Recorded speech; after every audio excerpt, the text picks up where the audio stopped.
ये जीवन भी उन्हीं का दिया हुआ है, सांस भी उन्हीं की दया से चलती है। ये पहाड़, ये पेड़, जिस पेड़ के नीचे हम आप बैठे हैं, ये हमने तो बड़ा किया नहीं, इसको किसी ने लगाया होगा, लेकिन प्रकृति इसका खुद ही देखभाल करती है, खुद ही संरक्षण करती है।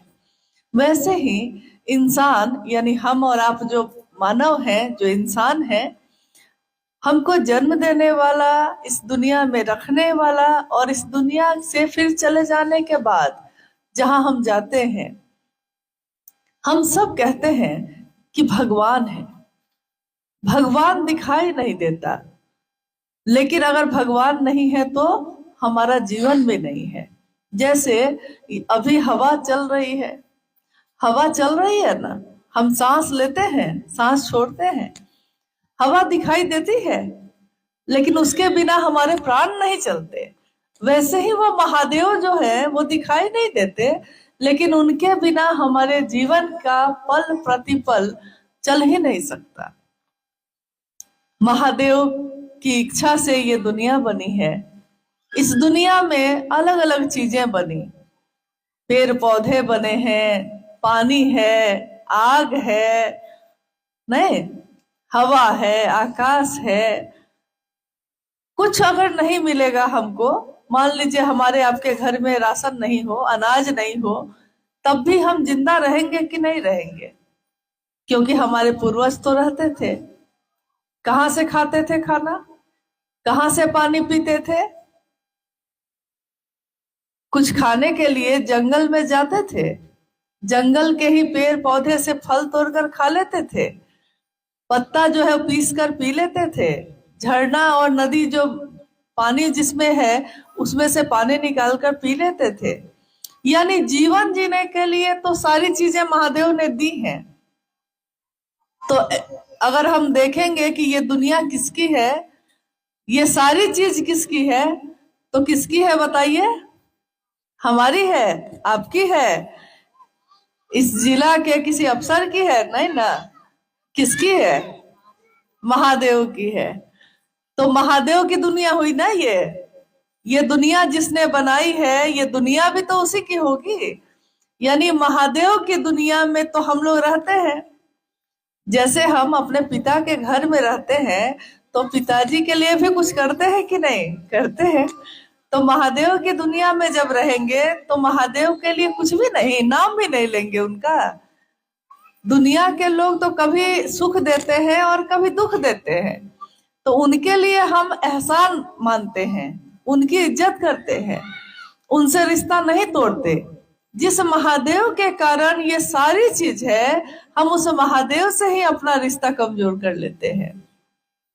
साहब हरिंद्रानंद जी ने पहली बार इस दुनिया में ये बात कही कि हर आदमी, हर इंसान महादेव को अपना गुरु बना सकता है। कोई अगर शरीरधारी गुरु है, उनके पास आप जाइए और कहिए कि हमको शिष्य बना दीजिए, तो उनके पास कोई ना कोई नियम होगा, बंधन होगा। कोई कहेगा कि किस जाति से हो, किस धर्म से हो, नहीं, अमीर हो कि गरीब हो, यहाँ के हो कि वहां के हो, कुछ ना कुछ पूछेगा। और कुछ नहीं तो साधना करनी पड़ेगी, मंत्रों का जप करना पड़ेगा, उपासना करनी पड़ेगी, कुछ ना कुछ शर्त, कुछ ना कुछ बंधन होंगे। तब कहीं जाकर अगर 50 आदमी आया है तो 5 आदमी को वो कहेंगे कि हाँ, 5 आदमी ऐसा है जो मेरा शिष्य बन सकता है। यानी गुरु के अनुशासन में जो रहेगा उसी को गुरु शिष्य बनाते हैं। बाकी लोग का क्या होगा? जिसमें योग्यता नहीं है, जिसमें पात्रता नहीं है। अगर आपको संस्कृत में बहुत मोटी मोटी किताब हम लोग ले आए और कहे कि हम ही पढ़े, तो हम पढ़ पाएंगे? नहीं आती है, बड़ी बड़ी बात नहीं आती, बड़े बड़े ग्रंथ और किताबों को हम लोगों ने नहीं पढ़ा है, लेकिन दिल की भाषा समझते हैं कि नहीं? हम लोग संस्कृत नहीं पढ़ सकते हैं, अंग्रेजी नहीं पढ़ सकते हैं, मान लीजिए हिंदी पढ़ सकते हैं, हो सकता है वो भी नहीं पढ़ पाए, लेकिन दिल की भाषा पढ़िएगा कि नहीं? दिल की भाषा तो पढ़ते हैं, उसके लिए तो भाषा की जरूरत नहीं होती। तो महादेव जो है, सारी भाषा, सारी चीजें हमारी आपकी बनाई हुई है, महादेव की नहीं। तो महादेव क्या ग्रहण करते हैं, महादेव को हम लोग क्या देते हैं? अगर जल भी चढ़ाएंगे तो किसका है? ये है तो महादेव का ही। फल फूल चढ़ाएंगे तो किसका है? महादेव का ही है। और भाव भी चढ़ाएंगे तो ये भी दिया तो महादेव नहीं है, लेकिन महादेव भाव मांगते हैं। जैसे किसी भी रिश्ते में हम लोग भाव ही मांगते हैं। हम ही लोग यहाँ आए, आप गुरु बहन है मेरी, हम गुरु बहन है आपके। अगर हम लोग के अंदर गुरु बहन का भाव नहीं होता तो हम लोग यहाँ क्यों बैठते? आप अपने घर को छोड़ के यहाँ क्यों बैठते? हम भी रांची जाना छोड़कर यहाँ क्यों रुकते? गुरु बहन का गुरु बहन के लिए भाव है, लेकिन ये भाव किसके कारण है? क्योंकि मैंने भी महादेव को अपना गुरु माना है और आपने भी महादेव को अपना गुरु माना है। तो जब जगत के रिश्ते में हम लोग भाव खोजते हैं, माँ का पुत्र के लिए, पुत्र का माँ के लिए भाव, पति का पत्नी के लिए, पत्नी का पति के लिए भाव, और अगर एक में भाव हो और दूसरे में नहीं हो तो वो रिश्ता चलेगा? चल पाता है? तो जब जगत के रिश्ते बिना भाव के नहीं चलते, महादेव तो भाव सत्ता ही है। महादेव से भाव से जुड़ा जा सकता है। और भाव कैसे आए, इसके लिए आपके बीच तो गुरु बहन लोग आती ही हैं, वो लोग बताई हैं कि भाव कैसे जगे। क्योंकि भाव जगता है जगत के लिए, लेकिन महादेव के लिए नहीं जगता है। इसके लिए बहुत जरूरी है कि पहला सूत्र हम करें, मन ही मन अपने गुरु शिव से कहिए, हे शिव आप मेरे गुरु हैं, मैं आपका शिष्य हूँ, मुझ शिष्य पर दया कर दीजिए। दया क्यों कह रहे हैं हम लोग, कृपा क्यों नहीं कह रहे हैं? ज्यादातर लोग तो यही ना कहते हैं कि कृपा होगी तब ना, लेकिन महादेव को गुरु बना के तो दया मांग रहे हैं। क्योंकि महादेव कौन है? भगवान, और भगवान गुरु भी है। लेकिन हम कौन है? एक नश्वर, हम लोग इंसान जिसको कुछ नहीं आता। हम लोग को अगर कुछ आ भी जाएगा तो उस महादेव के सामने उसकी क्या बिसात। लेकिन तब भी हम कहते हैं कि महादेव आप हमको अपना शिष्य बना लीजिए। और महादेव बनाएंगे क्योंकि वो जगत के पिता हैं, जगत के गुरु हैं। वो नहीं कह सकते कि तुम किस जाति किस धर्म के हो, महादेव कह सकते हैं, क्योंकि महादेव की तो पूरी दुनिया ही है, सब तो उनकी अपनी संतान है। वो किसी को मना नहीं कर सकते। वो कहेंगे कि आप क्या खाते हैं, क्या पीते हैं, कैसे जीते हैं, ये पूछेंगे। वो सब तो उन्हीं का है। तो वही महादेव जब हम पे दया करेगा तो बिना उसकी दया के हम शिष्य बन सकते हैं? नहीं बन सकते। इसीलिए पहला सूत्र में हम बार बार यही बात कहते हैं।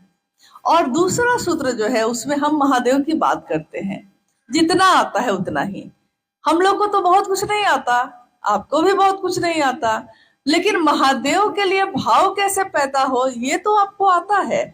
जब जगत के लिए आता है तो महादेव के लिए भी आएगा। महादेव की बात करते करते, शिव चर्चा करते करते एक दिन हमारा मन महादेव के लिए भाव से भर जाता है। आप देखिएगा गांव में कुआं होता है, कहीं कहीं कुआं है। यहाँ इस गांव में है। तो कुआं से पानी निकालने के लिए बाल्टी और रस्सी बांध के लटकाते हैं। उसमें कैसे निकालते हैं पानी? बाल्टी रस्सी में बांध के लटकाते हैं ना।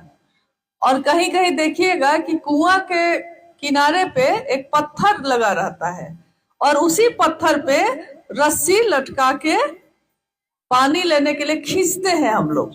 तो खींचने से क्या होता है, उस पत्थर पे रस्सी बार बार जाती है और आती है। पत्थर मजबूत है कि रस्सी मजबूत है? क्या मजबूत है? पत्थर न कठोर है, पत्थर न मजबूत है, रस्सी तो बहुत कमजोर है। लेकिन वो कमजोर रस्सी भी बार बार पत्थर पे जाती है और आती है, तो निशान बन जाता है कि नहीं, उस पे निशान बन जाता है। और हमारे मन में अगर बार बार हम ये कहेंगे कि महादेव आप मेरे गुरु हैं, मैं आपका शिष्य हूँ, मुझ शिष्य पर दया करिए, और उनकी चर्चा करेंगे, अगर बार बार ये काम करेंगे हम, तो मेरे मन में हमेशा के लिए महादेव की याद रहेगी कि नहीं रहेगी? रहेगी। तो जिस बारे में हम बात करते हैं ज्यादा, हमको वही याद आता है, जिसकी बात कर लीजिए। और तीसरे में प्रणाम करते हैं।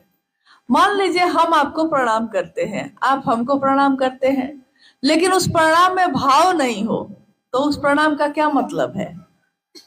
हम लोग के गांव में बहुत लोग हैं जो बड़े बूढ़े सामने आते हैं, आप उनको प्रणाम करते होंगे ना, प्रणाम काका, प्रणाम चाचा, प्रणाम बाबा करते हैं, लेकिन सबके लिए आपके मन में श्रद्धा नहीं होती।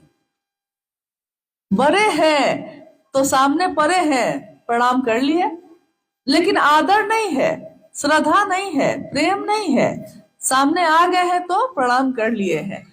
तो साहब हरिदानंद जी ने कहा कि महादेव को भी वैसा ही प्रणाम मत करना, महादेव को भाव से प्रणाम करना। और भाव कैसे आएगा?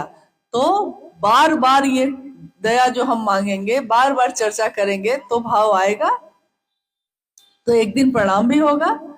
महादेव को किया हुआ एक प्रणाम, अगर एक प्रणाम भी पहुंच गया महादेव के पास, तो कितने जन्म के लिए बहुत है।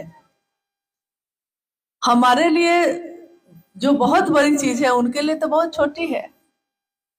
आप देखिए जंगल में सांप मिलता है कि नहीं? सांप का दर्शन हुआ है कभी? हाँ, हुआ है। सांप ने एक बार कहा था कि यार तुम लोग कहते हो कि सांप का दर्शन हुआ है, सांप का असली दर्शन कब होता है? सांप देखना उसका दर्शन करना नहीं है, सांप का असली दर्शन तब हुआ अगर वो सांप काट ले, जहर उतर जाए, तो ना सांप का असली दर्शन हुआ। महादेव का असली दर्शन कैसे होगा? जब महादेव के लिए मेरा मन भाव से भर जाए और मेरे मन के, मेरी चेतना के स्तर पे वो महादेव उतर जाए, तब ना असली दर्शन हुआ। तो इसके लिए हम लोग पूरी कोशिश करेंगे कि इस काम को हम लोग करते रहें, और दुनिया के लिए, सबके लिए करते हैं हम लोग। अपने घर परिवार के लिए काम करते हैं कि नहीं? जो अपने हैं उनके लिए करते हैं ना, तो महादेव भी तो अपना है। महादेव के कारण ही ये सारे लोग अपने हैं मेरे। अगर महादेव ना हो तो ये कोई अपना नहीं है। यहाँ आरा से शिवसे से हैं। आपने कहा आओ चलें शिव की ओर, अब तो चल भी रहे हैं, फिर भी परिणाम नहीं है, कष्ट बहुत है, मन भागता रहता है, आखिर क्यों है? जब भी जीवात्मा, जब भी कोई इस धरती पर योनिगत होता है, आता है, वो पेड़ हो, जीव हो, इंसान हो, देवता हो, भगवान हो, जब भी वो योनिगत होगा, पैदा होगा इस धरती पर, तब तो धरती के नियम लगेंगे, उसे सुख भी मिलेगा, उसे दुख भी मिलेगा, और आनंद तो मिलता है मात्र शिव की ओर चलने से, उस ईश्वर की ओर चलने से। जब दुख मिलेगा तो याद रखिए सुख भी मिलेगा, जब सुख मिलेगा तो याद रखिए दुख भी मिलेगा, लेकिन जब आनंद मिलेगा तो उसका उल्टा होता ही नहीं है। इसीलिए ईश्वर को कहा जाता है सच्चिदानंद, शिव को कहा जाता है वो ईश्वर है, महेश्वर है, आनंद वही है, उन्हीं के रास्ते में है, उन्हीं की दया पर है। तो आओ चलें शिव की ओर किसी ने कहा। अरे भैया, जिस दर्द से कहा वो दर्द समझ में आया कि शब्द पकड़ा गए? जिसने भी ये कहा कि आओ चलें शिव की ओर, उसके भीतर दर्द था, एक पुकार थी वह शिव की ओर चलने की, कि उसके पास भाव थे, और उस समय उसके पास दूसरा कोई भाव नहीं था। भीतर से उसने आवाज दी आओ चलें शिव की ओर। हम लोगों के तो वो शब्द हैं, आओ चलें शिव की ओर, हे ने हुआ, हे ने हुआ, हे ने हुआ, वही हो गया, है आओ, आओ चलें शिव की ओर। जिसने कहा उसके भीतर दर्द था, एक क्या कहिएगा, उसको एक पीड़ा थी, और इसी दर्द के तहत उसने आवाज दी, आओ चलें शिव की ओर। अगर उस दर्द से आप चलते हैं, उस दर्द के पीछे चलते हैं, तो कोई पीड़ा नहीं होगी। पीड़ा तो होती ही रहती है, पीड़ा तो मन झेलता है। पुआल पर सोने वाले को डंडा पर सुला दीजिए, रात भर नींद नहीं आएगी। डंडा पर सोने वाले को पुआल पर सुला दीजिए, रात भर नींद नहीं आएगी। ये तो मन की स्थिति है। सुख दुख यहाँ कुछ है नहीं, ये सभी घटनाएं, यहाँ तो कोई दुर्घटना होती नहीं है जगत में, सब फिक्स्ड है। यहाँ सभी इंसिडेंट हैं, एक्सीडेंट नाम की कोई चीज़ नहीं है। हाँ, वो बोलचाल में हम लोग बोलते हैं। नेक्स्ट जी, मधेपुरा से शिशु से हैं। उन्होंने पूछा है कि आपके द्वारा लिखित एक किताब जो आने वाली है, आओ चले शिव की ओर, वो हम लोगों को कब तक मिलेगी? प्रतीक्षा में है लोग। ज़्यादा उम्मीद है शिवरात्रि को उसका विमोचन होगा। लेकिन इस किताब से क्या हो जाएगा? किताबों की कमी है क्या इस देश में? आओ चलें शिव की ओर किताब लिख देने से कोई शिव की ओर चलता है? किताबों में तो बातें लिखी हैं। उन बातों को समझ के लिखने वाले किससे मिलिए, जिसने कहा कि आओ चलें शिव की ओर।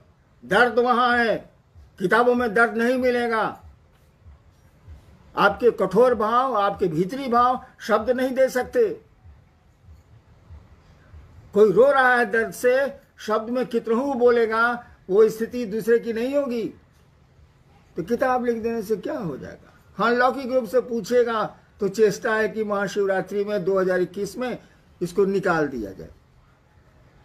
इसीलिए क्या मैं बूढ़ा हो गया हूं, जाने वाला हूं, तो जो समझा मैंने लिख दिया। लेकिन लिख देने से क्या हो जाएगा? आपके पढ़ लेने से क्या हो जाएगा? अरे पढ़ के उसको जीवन में उतारना होगा। एक ही लाइन तो बहुत है, आओ चलें शिव की ओर। उसके बाद कुछ भी समझने की जरूरत नहीं है। चलिए शिव की ओर।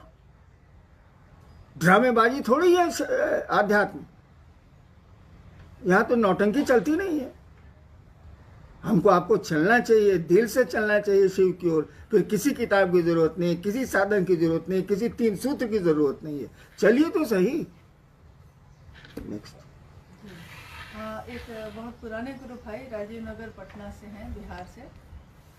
उन्होंने कुछ अपनी जो उनके मन में चल रहा है उसको भेजा है कि शिव शिष्यता की यात्रा में आपकी छांव तले प्रेम को सीखने, समझने और देखने का सौभाग्य मिला। किसी से भी घृणा का भाव समाप्त प्राय हुआ, परंतु 25 साल के उपरांत स्वयं से प्रेम नहीं होने का भाव परेशान करता है। कहीं इस यात्रा में हम डिसऑनेस्ट तो नहीं हो रहे? आप बता सकते हैं, या जीवन की दुश्वारियां ऐसे भाव को जन्म दे रही हैं? आपके और शिव के प्रति मन को ईमानदार समझता हूँ, फिर भी क्या मैं समान स्थिति में नहीं हूँ? वो जीवन की दुश्वारियां जो है ना, जीवन के तंज जो है ना, जीवन की परेशानियां जो है ना, उनको इस मन स्थिति में ले आई है। परेशानियां आती रहती हैं भाई साहब। किसी घर में चलिएगा तो ऊंचा नीचा आपको मिलेगा। अच्छी सड़कें मिलेंगी तो खराब सड़कें भी जीवन में मिलती हैं। सवारियों को ठीक कीजिए, खराब सड़कों से निकल हम जाएंगे। मैंने कई बार कहा है कि जब खराब सड़क मिले तो अच्छी गाड़ी कर लीजिए, अच्छी सवारी कर लीजिए, तो झटका कम लगेगा, दर्द कम होगा और शिव की सवारी से। लेकिन शिव की सवारी शरीर नहीं कर सकता है। शिव की सवारी जब करेगा तो मन करेगा। मन ही न शैतान होता है, मन ही न शिव होता है। एक आदमी घायल है और वो बेहोश हो गया है, कोई दर्द नहीं। एक बार मैं कुर्सी पर बैठा था यहीं रांची में, अचानक मैं बेहोश हो गया। इतना मजा आया मुझको, इतना मजा आया कि मत पूछिए। मुझको कुछ भी याद नहीं कौन क्या कर। जब होश में आया तब देखा कि लोग सामने हैं और सब परेशान है। मुझको इतना मजा आया, वो जो 1 मिनट का समय था, कुछ भी मुझको पता नहीं चला। हाथ जब कुर्सी से नीचे गिर गए, गर्दन लुढ़क गई, मैं मर गया। बड़ा मजा आया। यानी मन ही न पकड़ेगा इसको, कि कोई दर्द है कोई सुख है। मन जब शिव की ओर चलेगा तो ये झटका कम लेगा और परेशानियां कम होंगी। जहां तक अपने से प्रेम करने का सवाल है, भाई ने लिखा है कि अपने से प्रेम नहीं हो रहा है। भैया अपने से काहे ला प्रेम कर रहे हो? शिव से प्रेम करो ना, अपना खुद ही समझ में आ जाएगा कि हम लोग क्या हैं। आदमी को शिव से प्रेम करना चाहिए और थोड़ा बढ़िया से नमः शिवाय करिए। शिव को प्रणाम करने की कोशिश करिए। नमः शिवाय कोई दूसरा अर्थ नहीं है। अगर शिव को मन ही मन प्रणाम करते हैं आप, शिव को मन प्रणाम करने की स्थिति में जाता है तो नमः शिवाय की भी जरूरत नहीं है। इस साल नहीं जाता है मन, इसीलिए हम लोग कहते हैं नमः शिवाय करिए। नमः शिवाय तो आपको प्रणाम की स्थिति में ले जाता है। बहुत पावरफुल मंत्र है, उससे ज्यादा पावरफुल कोई मंत्र ही संसार में नहीं है, क्योंकि शिव से पावरफुल कोई है ही नहीं संसार में। इसलिए उनका नाम मंत्र सबसे पावरफुल। इसको किया जाए। जी एक भाई हैं औरंगाबाद बिहार से, उन्होंने लिखा है कि शिव से होने की मनोदशा में जब लोग आते थे, लंबे समय तक ये संवाद संप्रेषित किया जाता था कि जागा जागा महादेव के उद्घोष के साथ अंतरिक्ष को प्रेषित किया जाता था। और जो आपकी शिष्यानुभूति में लिखा भी है कि यह प्रेषण वायुमंडल में ध्वनि के संप्रेषण का भाव प्रत्यक्ष या अप्रत्यक्ष जीव आत्माओं को सूचित करने के विज्ञान पर आधारित है। तो इसमें प्रत्यक्ष और अप्रत्यक्ष जीवात्मा किसके लिए कहा गया है? प्रत्यक्ष तो हो गए आदमी, प्रत्यक्ष या सब कुछ जो दिख रहा है सो प्रत्यक्ष है। कोरोना भाई साहब दिख रहा है, कोविड-19 का कीड़ा दिख रहा है, और क्या जुलूम ढाया हुआ है सो देख लीजिए। त्रस्त है लोग, विश्व त्रस्त है, देश परेशान है, कोरोना तो दिख नहीं रहा। ऐसे असंख्य जीव हैं, जीव तो है वो, तभी उसके एक्शन है, तभी वो फेफड़ा को फुटबॉल की तरह खड़ा कर देता है ना जीव। तो कहा गया कि दृश्य अदृश्य दोनों जगत की जीवात्माओं के लिए यह संप्रेषण कि किसी ने शिव को अपना गुरु माना है काम करता है, इसीलिए संप्रेषण दिया हुआ है। अब तो घोषणा को भी बहुत महत्वपूर्ण हम लोग नहीं मान रहे हैं, क्योंकि घोषणा कर देने से क्या हो जाएगा। घोषणा तो हम लोग बहुत चीज की करते हैं, तो ये घोषणा कर देने से किसी ने शिव को गुरु माना है वो शिवसी से नहीं होगा।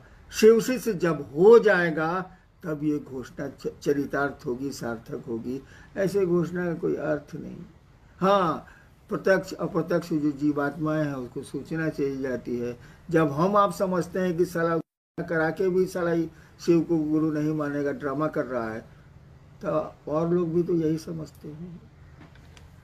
चलिए भाई, अंतिम ही है। अच्छा एक गुजरात से एक है, गुरु भाइयों और गुरु बहनों की तरफ से, कि साहब से, चूंकि अभी कोरोना काल में लंबे समय से आपसे लोग मिल नहीं पा रहे हैं, तो ये उनका है कि साहब से कुछ महीने मिल नहीं पाए तो मन में बहुत घबराता है, लगता है कुछ खो गया है। ऐसी स्थिति क्यों हो गई है हम लोग? अभी तो टेम्पोररी नहीं मिल रहे हैं भाई साहब, अस्थायी रूप से आप नहीं मिल रहे हैं। 6 महीने हुआ 7 महीने हुआ नहीं मिल रहा। वो तो कोरोना की संक्रांति कह लीजिए है। अस्थायी भी स्थिति आने वाली है भाई साहब, और मैंने कभी नहीं कहा कि आप मुझसे जुड़े। मैंने शिव गुरु की बात शुरू की थी 1980 में, शिव गुरु से जुड़ने की बात की है, शिव का शिष्य बनने की बात की है। आज भी वही करता हूं, और मरने तक आप मेरी आवाज यही सुनेंगे कि शिव से जुड़ें। और शिव परमानेंट है, अस्थाई है। शिव नहीं है तो शक्ति नहीं है, और शक्ति नहीं है तो जगत ही नहीं, हम आप ही नहीं। हमने शिव से जुड़ने की बात कही है, अपने से जुड़ने की बात नहीं कही है। और हमसे जुड़ के क्या करेंगे आप? जैसे आप अदना सा इंसान, हम भी अदना सा इंसान, दोनों तो एक ही हैं भाई साहब। लेकिन आइए मिल के चलते हैं शिव की ओर, जब तक चल सकते हैं, और नहीं चल सकेंगे तो अपने गुरु शिव से दया की याचना करेंगे। क्यों नहीं, बनाया उसी ने है, गुरु भी वही है। और गुरु का क्या मानी है जब उसके शिष्य ही नहीं हो। धरती पर आए ही नहीं, ऐसे गुरु को नहीं रहने से क्या फ़ायदा। वो बुलाता है, हम कहते ही हैं कि हम 1 कदम चलेंगे, वो 100 कदम चलता है, लेकिन शुरुआत तो हमको आपको ही करनी होगी, दवा तो हमको आपको ही खानी होगी।